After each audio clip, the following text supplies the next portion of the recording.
Video 1. Ciencias de la Salud 2. Bloque 2. Aplicaciones de la farmacología. Encuadre. Sexto semestre. Periodo 2020A. Segundo parcial. Conocimientos que se verán en este bloque.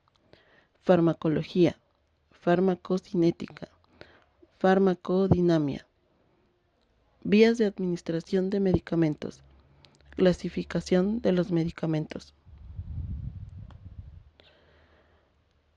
Aprendizajes esperados para este bloque. Modifica de forma expresiva y reflexiva los conocimientos de farmacología, farmacocinética y farmacodinamia, reconociendo sus funciones con el fin de promover una conciencia sobre el seguimiento de las prescripciones médicas en su vida cotidiana. Ejemplifica los efectos a corto, mediano y largo plazo que generan los fármacos a través de su clasificación, favoreciendo la sensibilización de la no automedicación y promoviendo el uso responsable de los medicamentos en su comunidad. A continuación vamos a explicar cómo se va a realizar la evaluación para este parcial. Se realizarán 3 actividades, como se puede ver, que van a ser el tríptico de farmacocinética con un valor del 10%, un cartel o infografía sobre farmacodinamia con otro valor del 10% y por último un fichero sobre la clasificación de los medicamentos también con un valor del 10%. Con esto se cubriría la totalidad del 20%, del 30% de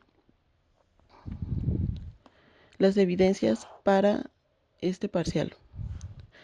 Todas las actividades se entregarán a los maestros al regreso a clases, como lo explica ahí nuestra diapositiva.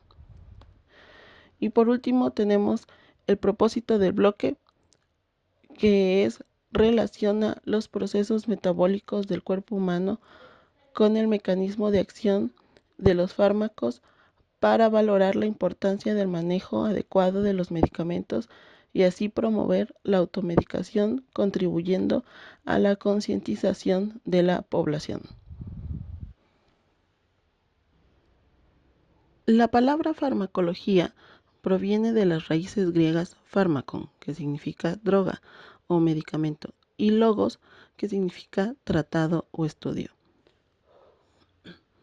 Desde este enfoque, la farmacología comprende el estudio o tratado de las drogas o medicamentos.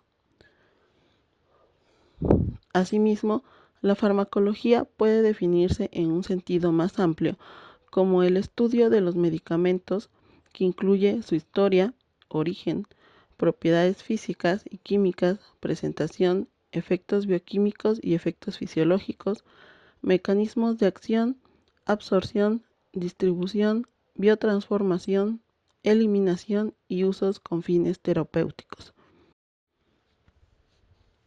Un fármaco es toda sustancia química que altera el funcionamiento del organismo de los seres vivos por interacciones a nivel molecular. En un sentido más amplio, se puede decir que la farmacología estudia las propiedades de los fármacos y el efecto fisiológico que van a producir en nosotros una vez nos los tomemos, ya sea este un efecto beneficioso o terapéutico o un efecto adverso. La farmacología también estudiará lo muy o poco útiles que resultarán los fármacos para diagnosticar o tratar una enfermedad. Al medicamento lo formarán el fármaco y los excipientes. El fármaco, como ya mencionamos anteriormente, es toda sustancia química que altera el funcionamiento del organismo de los seres vivos por interacciones a nivel molecular. Por lo tanto, el fármaco es el principio activo, lo responsable del efecto terapéutico y o efecto adverso. Asimismo, los excipientes serán aquello que ayudan a mantener el fármaco en la forma correcta para que pueda llegar hasta el órgano diana y realizar su efecto. Los excipientes pueden desarrollar o darnos efectos adversos, pero nunca efectos terapéuticos, si no serían un fármaco. Podemos clasificar las acciones farmacológicas en 5 tipos: estimulación, depresión, irritación, reemplazo y acción antiinfecciosa. La estimulación es el aumento de la función de las células de un órgano o sistema del organismo. Un ejemplo de este tipo de acción lo constituye la cafeína, que va a estimular al sistema nervioso. La depresión es la disminución de la función de las células de un órgano o sistema del organismo. Por ejemplo, incluye al diazepam, que va a deprimir en forma selectiva al sistema nervioso. Irritación es la estimulación violenta de las células, órgano y sistema con alteraciones de la nutrición, crecimiento y morfología de las células. Un ejemplo de esto va a ser el yodo en forma cutánea. Cuando lo aplicamos de manera continua, va a producir la reacción antes mencionada. El reemplazo es la sustitución de una secreción que falta en el organismo por la hormona correspondiente. Un ejemplo de esta acción es la insulina, que en el paciente diabético existe un efecto en su producción, por lo que es necesario administrarla en forma exógena. Acción antiinfecciosa. Consiste en atenuar o destruir a los microorganismos productores de infecciones en el humano. Un ejemplo de este tipo de acción la tienen los antibióticos. La farmacología, a su vez, la podemos dividir en dos grandes bloques de estudio: la farmacocinética y la farmacodinamia. La farmacocinética, como su nombre indica, cinética, movimiento, estudiará el movimiento del fármaco en el interior del organismo. Y como va cambiando por efecto de este, dicho de otra forma, si nos tomamos una pastilla, esa pastilla nuestro cuerpo la va a absorber, pasará posteriormente a nuestro torrente sanguíneo, se distribuirá, se metabolizará y posteriormente se eliminará. Así concluimos que la farmacocinética estudia lo que el organismo le hace al fármaco. La farmacodinamia, por otra parte, como su nombre lo indica, dinamia, poder, potencia, estudia la potencia del fármaco sobre nosotros. Dicho también de otra forma, sigamos con el ejemplo del fármaco que nos hemos tomado. En algún momento llega al órgano diana y es ahí cuando interactúa con los receptores celulares que la farmacodinamia estudiará, la capacidad que tenga el fármaco de producirnos una respuesta y los mecanismos de acción por los cuales los va a producir. Hablaremos de fármacos agonistas y fármacos antagonistas. Los fármacos agonistas van a producir una respuesta, mientras que los fármacos antagonistas van a bloquear a la célula. Hablaremos de lo eficaz de la respuesta y hablaremos de los efectos adversos. Así, la farmacodinamia podemos concluir diciendo que estudia lo que el fármaco le hace al organismo. A continuación, seguiremos explicando lo que es la farmacocinética. Aquí vamos a ver un cuadro que un doctor hizo, donde se resumen las 4 fases de la farmacocinética. Aquí se pueden ver claramente la absorción, donde el fármaco pasa a sangre. Desde ahí se distribuirá al órgano diana y posteriormente se metabolizará y finalmente se eliminará. Empezamos por el principio, que es la absorción. La absorción será el paso del fármaco desde el lugar de la administración hasta la circulación sistémica. Es decir, si ingerimos una pastilla, no estamos absorbiendo el fármaco. Absorberemos el fármaco en el momento que pase a la circulación general. En su camino hacia la circulación sistémica y después también para salir del cuerpo de ella, el fármaco va a tener que ir atravesando diferentes membranas biológicas. La absorción del fármaco depende de lo soluble y concentrado que esté, de la superficie en que tenga lugar la absorción y de lo perfundido que esté ese tejido, por lo que no es lo mismo inyectar un fármaco en el deltoides a inyectarlo en el glúteo, aunque ambas sean intramusculares. Así, al hablar de absorción, tenemos que hablar de vías de administración del fármaco. Y esto es porque dependiendo de la forma de administrar un fármaco, va a llegar más o menos a la circulación general. Es decir, se va a absorber más o menos fármaco. Vamos a tener más o menos fármaco biodisponible. Las vías de administración las podemos dividir en dos grandes grupos: enteral o digestiva y parenteral o no digestiva. Dentro de las vías enterales tenemos la vía oral, la vía sublingual y la vía rectal. Como vemos, todas ellas son distintos puntos de entrada para terminar llegando a la circulación sistémica, usando diferentes partes del tracto digestivo. Si usamos la boca, la vía oral, todos sabemos que es la forma más utilizada. Los fármacos con un carácter básico se absorberán en medios básicos o alcalinos, como el duodeno. Además, el duodeno es el principal lugar de absorción de los fármacos. En cambio, los fármacos con un carácter ácido se absorberán en medios ácidos como el estómago. La vía oral no la vamos a poder utilizar en personas con alteración de la deglución, por ejemplo, disfagia o que tengan pérdida del conocimiento. Tampoco lo vamos a poder usar en una persona que esté presentando vómitos.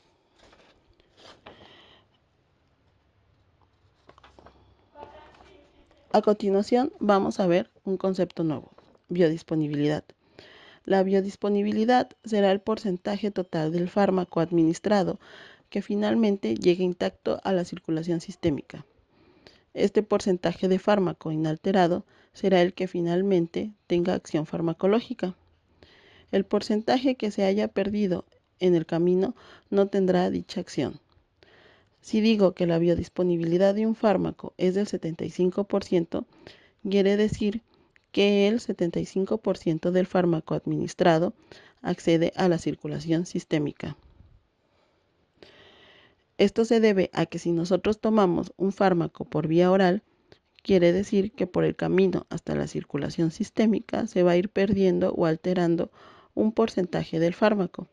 Así decimos que la biodisponibilidad de un fármaco por vía oral puede verse reducida, principalmente por el efecto del primer paso hepático.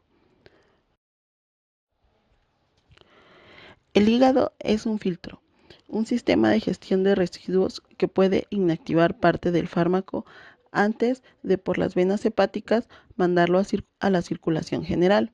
Nosotros, por vía oral, también ingerimos de forma concomitante otros medicamentos o incluso los alimentos que pueden interaccionar con el medicamento que estamos tomando. Por ejemplo, la acidez gástrica puede inactivar o alterar parte del fármaco. Esto puede evitarse con cápsulas de recubrimiento entérico, como es el caso de los inhibidores de la bomba de protones, como el omeprazol, que es tan conocido por todos. El tiempo de vaciado gástrico es también un factor a tener en cuenta. Por ejemplo, si se toma un medicamento con los opiáceos que producen que el vaciado gástrico y el peristaltismo sean lentos. Esto, como consecuencia, hará que se absorba menos fármaco. La vía sublingual es una vía de absorción rápida, por lo que será útil en procesos agudos. Tiene una comunicación directa con la aurícula derecha y es que tiene drenaje a la vena cava superior. Lo que se evita en la vía sublingual es el primer paso hepático. Así será útil para fármacos de un primer paso hepático importante. Un ejemplo de la vía sublingual es la nitroglicerina, que se da en caso de cardiopatía isquémica, y el captopril, que se aplica en urgencias en crisis hipertensivas.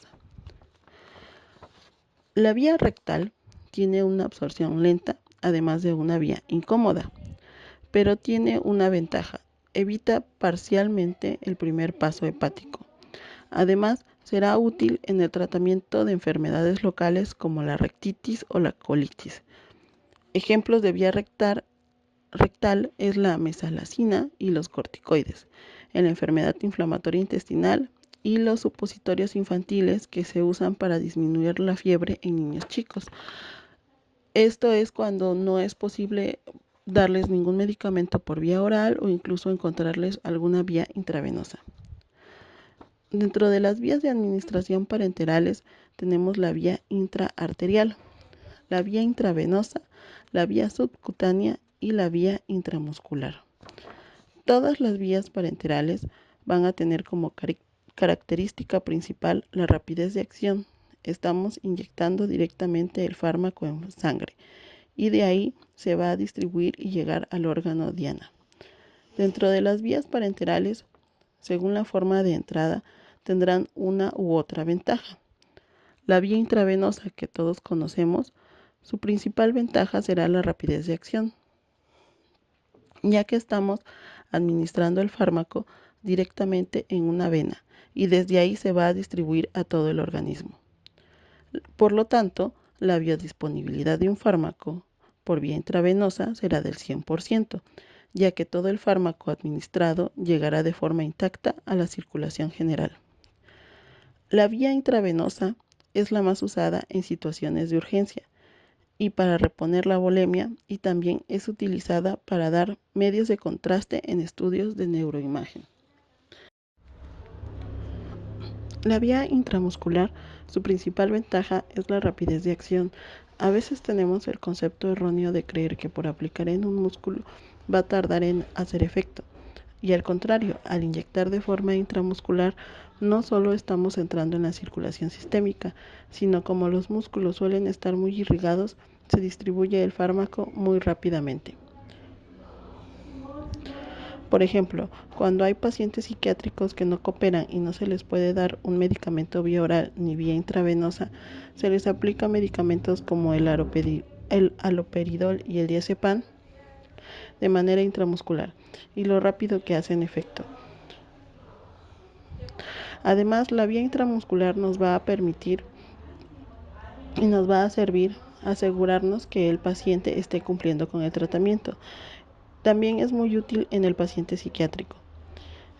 La vía intramuscular va a estar contraindicada en alteraciones de la hemostasia. La vía subcutánea es un tipo de vía parenteral, por lo tanto tendrá una rapidez de acción mayor que las vías enterales. Además, permite administrar fármacos que se inactivarían por vía digestiva, como por ejemplo la insulina o la heparina de bajo peso molecular. La vía inhalatoria también es extremadamente rápida para administrar fármacos de actuación local, como los broncodilatadores y los corticoides. También la veremos en actuación general en casos de anestesia. A continuación, veremos los parámetros farmacocinéticos de absorción. El primer parámetro farmacocinético que vamos a ver es la concentración máxima en sangre. La concentración máxima en sangre es la concentración máxima que alcanza un fármaco en el torrente sanguíneo.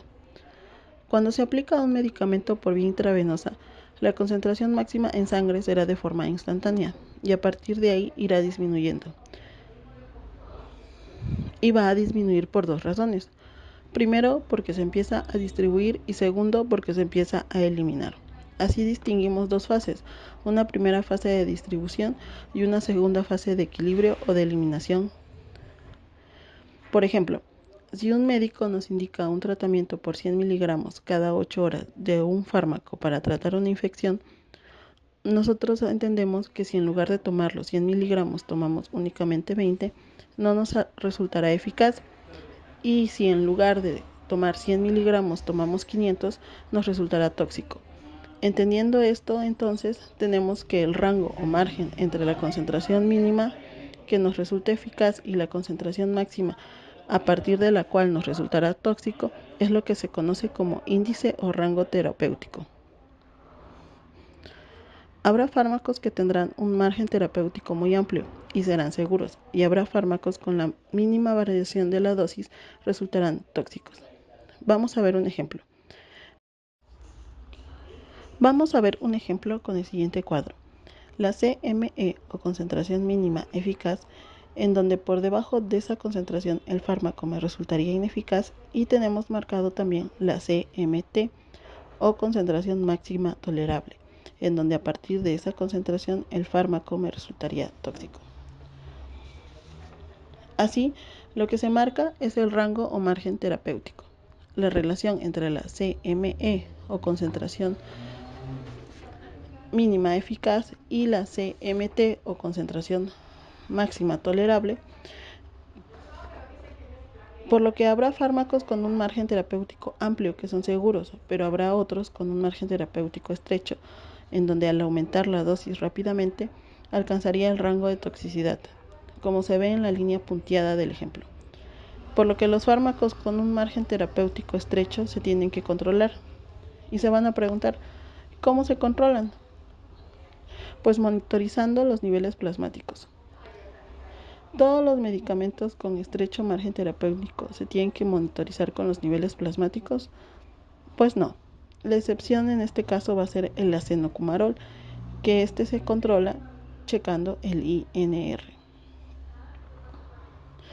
Aquí me gustaría mencionarles también que los niveles plasmáticos también se piden y nos pueden servir cuando hay dificultad para valorar si un fármaco es eficaz o no.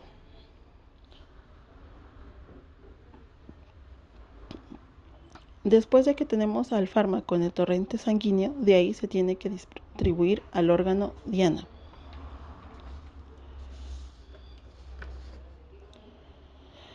La distribución depende, en esencia, de la biodisponibilidad del fármaco.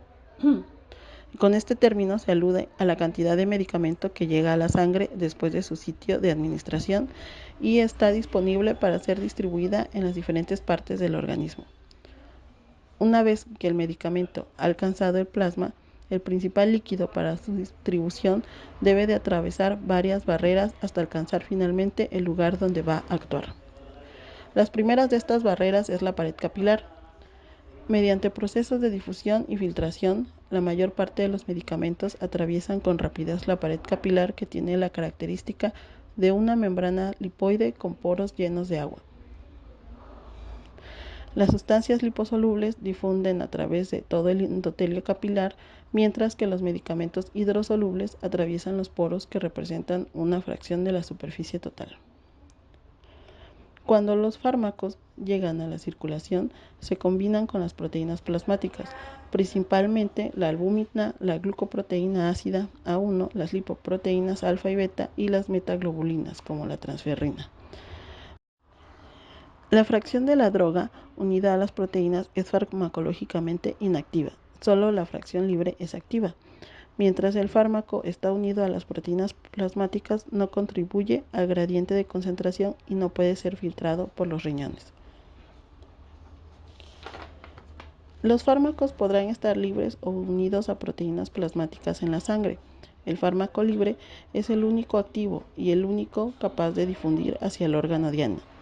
El fármaco que está unido a proteínas no podrá pasar al órgano diana y actuará como reservorio. Los fármacos ácidos suelen unirse a la albúmina y los fármacos alcalinos suelen unirse a la alfa-1 glucoproteína ácida y a la beta-lipoproteína. La unión a proteínas es reversible y los fármacos pueden competir por el transportador, favoreciendo las interacciones. Los factores que modifican la distribución son varios y pueden afectar o modificar la distribución de los medicamentos. Van a ser el tamaño del órgano, el flujo sanguíneo del tejido, la unión a proteínas plasmáticas, la solubilidad del fármaco y el volumen de distribución. Tamaño del órgano. La distribución es proporcional al tamaño del órgano. Los fármacos pueden distribuirse en grandes cantidades en los órganos muy grandes como mucosa intestinal, músculo esquelético, si llegan al estado estable. Flujo sanguíneo del tejido. La velocidad de distribución puede estar modificada por el flujo sanguíneo del tejido. Los tejidos que tienen un aumento en el flujo de sangre, como músculo, cerebro y las vísceras, reciben grandes cantidades de medicamento en menor tiempo. En cambio, los tejidos que tienen una disminución en el flujo sanguíneo reciben una cantidad significativa de medicamento en mayor tiempo. Unión a proteínas plasmáticas. Los fármacos que se unen en proporción significativa a las proteínas plasmáticas tienen una distribución limitada. Ya se ha dicho que la porción del medicamento unida a las proteínas no es capaz de atravesar las membranas biológicas, por tanto no puede ser distribuida. Es importante aclarar que la unión a proteínas tiene importancia clínica solo para los medicamentos que se unen en más de 80% a las proteínas plasmáticas. Solubilidad del fármaco. La distribución de los fármacos es proporcional a la solubilidad. Los fármacos liposolubles se distribuyen en mayor concentración en tejidos con gran contenido de grasa, como tejido adiposo y cerebro. Volumen de distribución. El volumen de distribución se define como el espacio corporal en apariencia disponible para contener un medicamento. El volumen de distribución relaciona la cantidad de fármaco en el cuerpo con su concentración plasmática, por lo que tenemos que la fórmula del volumen de distribución va a ser la cantidad de fármaco en el cuerpo sobre la concentración plasmática. Tomemos como ejemplo un paciente deshidratado en quien existe una disminución en los compartimientos de agua corporal. En este caso, el volumen de distribución es menor y por tanto las concentraciones plasmáticas de un medicamento estarán aumentadas. En caso opuesto, en un paciente que presenta edema importante por retención de líquido, el volumen de distribución de un fármaco estará aumentado mientras que la concentración plasmática estará disminuida.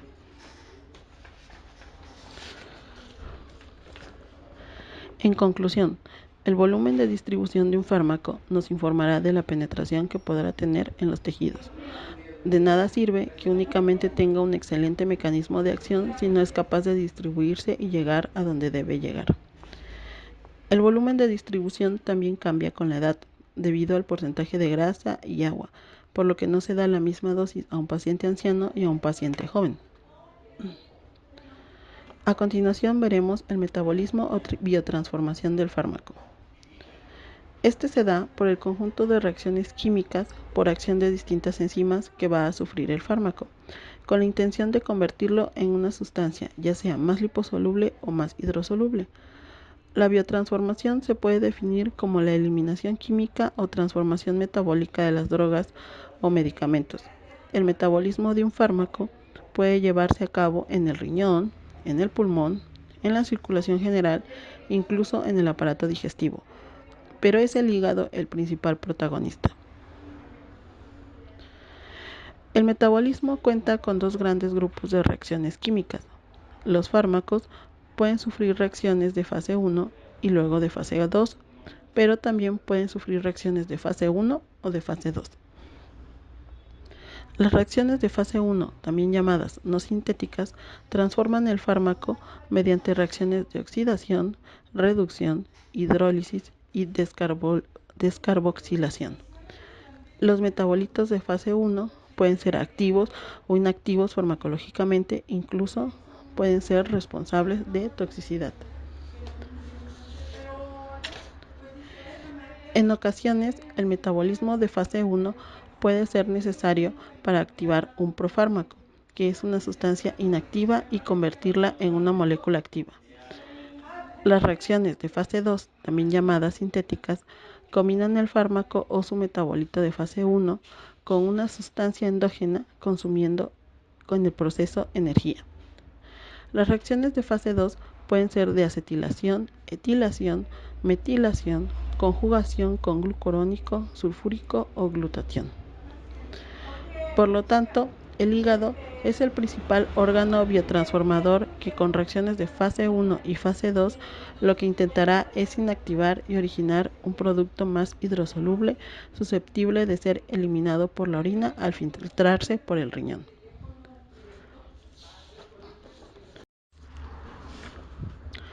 Existen muchos factores que pueden influir sobre el metabolismo de los fármacos. Por lo tanto, es importante mencionar de modo breve estos factores que pueden regular potencialmente la actividad de los medicamentos. Estos factores van a ser la inducción enzimática, la inhibición enzimática, la edad, el sexo y el factor genético. La inducción enzimática se va a referir a la exposición a un fármaco o a una variedad de otros agentes endógenos o exógenos que van a tener el potencial de promover el aumento de la actividad de las enzimas. Esto hace que aumente la tasa de biotransformación y disminuya la actividad del fármaco original. La inhibición enzimática. En contraste con lo anterior, la exposición de un fármaco puede disminuir la actividad de las enzimas, lo que provoca mayores niveles del fármaco original y prolonga la actividad del fármaco. La edad. En los recién nacidos existe una deficiencia de las enzimas, principalmente de los microsomas hepáticos. En los ancianos existe una disminución de estas enzimas, lo cual explica en parte la vida media más prolongada de algunos fármacos observada en esta población. La vida media es el tiempo requerido después de una distribución completa para que se elimine la mitad de la concentración de un fármaco en la sangre. El sexo se refiere a que los hombres tienen una mayor actividad enzimática que las mujeres, porque la testosterona induce la actividad enzimática, mientras que el estradiol reduce esta actividad. El factor genético es el factor más importante que regula la actividad de las enzimas. Es la variación genética en la población humana. Esto puede observarse con claridad en forma experimental en los animales de laboratorio, en los cuales diferentes cepas de ratas poseen niveles diferentes de actividad enzimática. Y por último, veremos la eliminación. La eliminación es el pasaje de los fármacos desde la circulación hasta el exterior del organismo.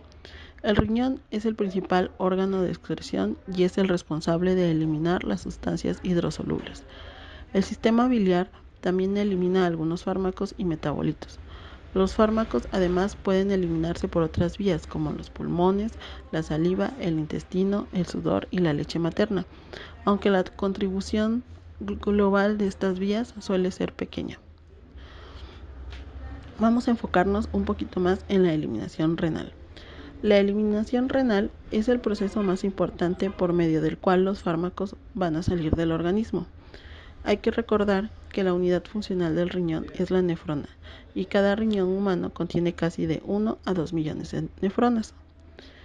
La eliminación renal se lleva a cabo principalmente en las nefronas y comprende 3 procesos que van a ser la filtración, la resorción y la secreción. La filtración glomerular se produce en un proceso pasivo, en el cual pasan todas las sustancias de bajo peso molecular, prácticamente todas las drogas. Por el glomérulo se filtra la porción de las drogas que no está combinada con las proteínas, es decir, la fracción libre. La resorción tubular. La resorción de los medicamentos se realiza en el túbulo proximal, que está constituido por una membrana muy lipídica. Las sustancias liposolubles pasan por difusión pasiva y las sustancias ionizadas pasan por medio de transporte activo. La secreción tubular.